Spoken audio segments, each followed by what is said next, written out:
Ok, estamos aí de volta para falar um pouquinho do nosso item 4, que é a prevenção, reabilitação e o autocuidado para os pacientes portadores de hanseníase.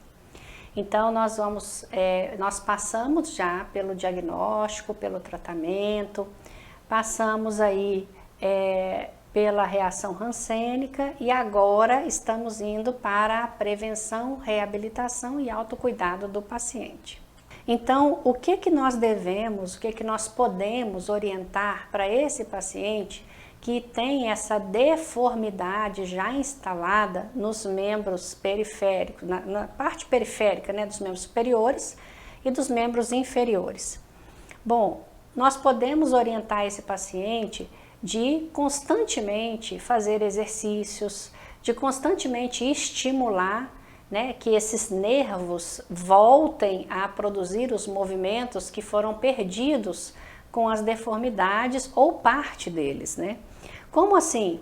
Você usar água, por exemplo, em temperatura ambiente, você hidrata a pele, não deixa ressecar. Usar massagens com óleo mineral para estimular a circulação local também é muito importante e faz com que a pessoa previna lesões futuras nesses membros, tá? Fazer a inspeção junto com essa hidratação e lubrificação também é essencial. Por quê? Porque vocês viram aquelas fotos anteriormente, nas aulas passadas, que eu falei do mal perfurante. Então, como o paciente perde sensibilidade dolorosa, né, nos membros superiores e nos membros inferiores, pode ser que ele tenha uma ferida plantar e ele não saiba dessa ferida. Ele não sabe dessa ferida porque ele não sente. Então ele pisa e aquela ferida já está lá aberta há meses e ele não sentiu. Por isso é importante a inspeção, que é eu pegar um espelho, colocar para ver a sola do pé, se eu não consigo ver a sola do pé, ou fazer como nessa segunda imagem, virar aí o pé e conseguir ver na sola do pé, entre os dedos, se tem alguma lesão, alguma deformidade para esses pacientes. Então isso é uma condição importante que devemos avaliar para esses pacientes para prevenir, então pegar uma lesão que está no comecinho, ou se já tem alguma lesão, para ele identificar e iniciar o seu tratamento adequado com os curativos. Massagem de alongamento. Como eu disse para vocês que esses pacientes podem ter mãos em garras, né?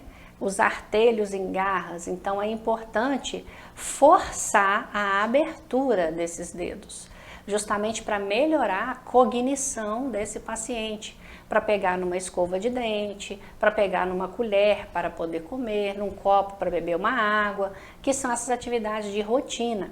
Então fazer massagens de alongamento para esticar esses dedos dos pés e das mãos ajudam bastante a recuperar uma parte dessa função perdida, tá? E faz com que esse paciente tenha mais autonomia nas rotinas diárias. A cinesioterapia, que é você fazer com o uso, né, do próprio apoio do corpo, você consegue fazer essas atividades, como mostra o exemplo aí, ó, que ele pode colocar a mão, começar a abrir, fechar, então ele usando o corpo como esse apoio.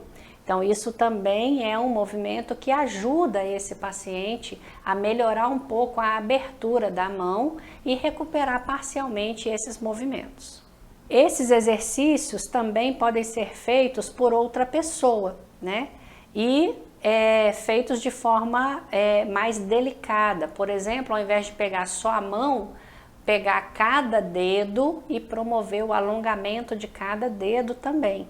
Ou uma outra pessoa, se o paciente não tem condições de fazer, você pode treinar também um acompanhante ou um cuidador que faça isso no indivíduo, lá no paciente que já está curado, ou mesmo que ainda não esteja curado, mas que ficou com deformidades, para fazer um alívio aí desses sinais e sintomas de sequelas e deformidades da hanseníase.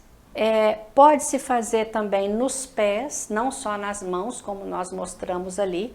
Então, nos pés existe a dorsiflexão, que é autopassivo, né, que o paciente faz nele mesmo. E os alongamentos usando aí, eu posso usar uma escada, posso usar um tapete, posso usar minha mão para puxar o pé e fazer a dorsiflexão. Então, vários exercícios aí com o pé para estimular esses artelhos em garra aí, são bem-vindos para esses pacientes também. Em alguns casos, é necessário usar adaptações. Essas adaptações são inúmeras, né? Então, a pessoa perde a sensibilidade. É uma dona de casa que vai fazer comida, que está sempre no fogão, então ela pode começar a usar luvas de proteção para não se queimar e não perceber. Porque a pessoa que perdeu sensibilidade, se queimar a mão, ela não percebe que queimou a mão. Então ela não vai ver que queimou a mão e quando vê já está a bolha formada, porque ela perdeu a sensibilidade por conta da doença. Então ela pode usar luvas de proteção para prevenir essas queimaduras que ela não vai sentir, tá? E pode usar outros adaptadores para ajudar na vida diária, como essa outra imagem aqui, que é um pedaço de madeira acoplado na tampa de uma panela, por exemplo, para ela não pegar mais na panela, ou ela tem dificuldade de fazer essa função motora de agarrar, de pegar o objeto. E aí ela consegue no toco do pau, que está aí, ó, nesse pedaço de madeira, ela consegue firmar melhor e levantar a tampa e continuar exercendo suas atividades diárias. Adaptador de caneta. Então pode, por exemplo, fazer uma adaptação de segurar a caneta e fixar a caneta na mão com o velcro e a pessoa conseguir assinar o nome, porque ela não tem mais coordenação de pegar um lápis. Então vários objetos podem ser adaptados para melhorar a vida diária desse paciente que ficou com deformidades. Ó, a da caneta tá aí, ó, adaptador, né, multiuso, que pode ser uma caneta, pode ser várias coisas e a pessoa conseguir escrever o seu nome, fazer uma assinatura, escrever uma carta, escrever alguma coisa, tá? Luvas de banho também são interessantes quando o paciente não consegue mais segurar o sabonete. São coisas simples que a gente não pensa, né? Às vezes a gente que não tem essa dificuldade, às vezes não enxerga essa dificuldade no outro. Então, como que a pessoa, se tem a mão em garra, segura um sabonete para tomar banho? Mas se ela tiver uma luva de banho, por exemplo, ela pode pôr o sabonete dentro e aquela luva de banho ficar mais fácil para ela poder segurar o sabonete e se higienizar, tá? São coisas da rotina e que cada paciente vai ver a sua necessidade e vai pensar em adaptações. Ou os próprios profissionais investigarem e pensar em adaptações. Né? Nos instrumentos de trabalho, por exemplo, como tem aí essa imagem, olha a espuma que foi colocada num cabo de madeira, que pode ser uma enxada, pode ser a vassoura de casa. Então, uma espuma para diminuir as lesões causadas por pressionar o cabo da vassoura, por exemplo. Então, são coisas para prevenir essas lesões futuras aí do paciente que ele não vai sentir por conta da perda de sensibilidade dolorosa, tátil e térmica, que é aquilo que a gente viu que o paciente pode ter. Em alguns casos, pode ser também que precise de imobilizações, né? Às vezes ele perdeu tanto esse movimento que ele ficou atrofiado e não consegue mais usar aquele movimento e aquela mão fica caída, a mão fica atrapalhando. Então pode-se usar tipóias para fazer imobilizações de partes do corpo. Os calçados também outro muito importante. Se você ficar usando aquele chinelo tradicional, ele pode entrar um prego, por exemplo, e o paciente não sentiu o prego. Mas como assim ele não sente o prego? Ele pode não sentir por conta da perda de sensibilidade. E toda vez que ele calçar esse chinelo, ele vai ter lesões novas no pé. Então, o ideal seria um calçado com uma sola um pouquinho maior, mais resistente e que tenha um fechamento que ele dê suporte ao pé e não fique saindo do pé para o paciente não tropeçar, tá? Então, é um calçado que vai ajudar a manter o pé no calçado. Esse chinelo tradicional, ele não tem essa parte de trás, então o pé fica solto, o paciente tropeça, perde o chinelo na rua. Então aqueles pacientes com deformidades plantares precisa ter uma atenção especial para um calçado que previna novas lesões. E aí, dialogando ou refletindo sobre o autocuidado.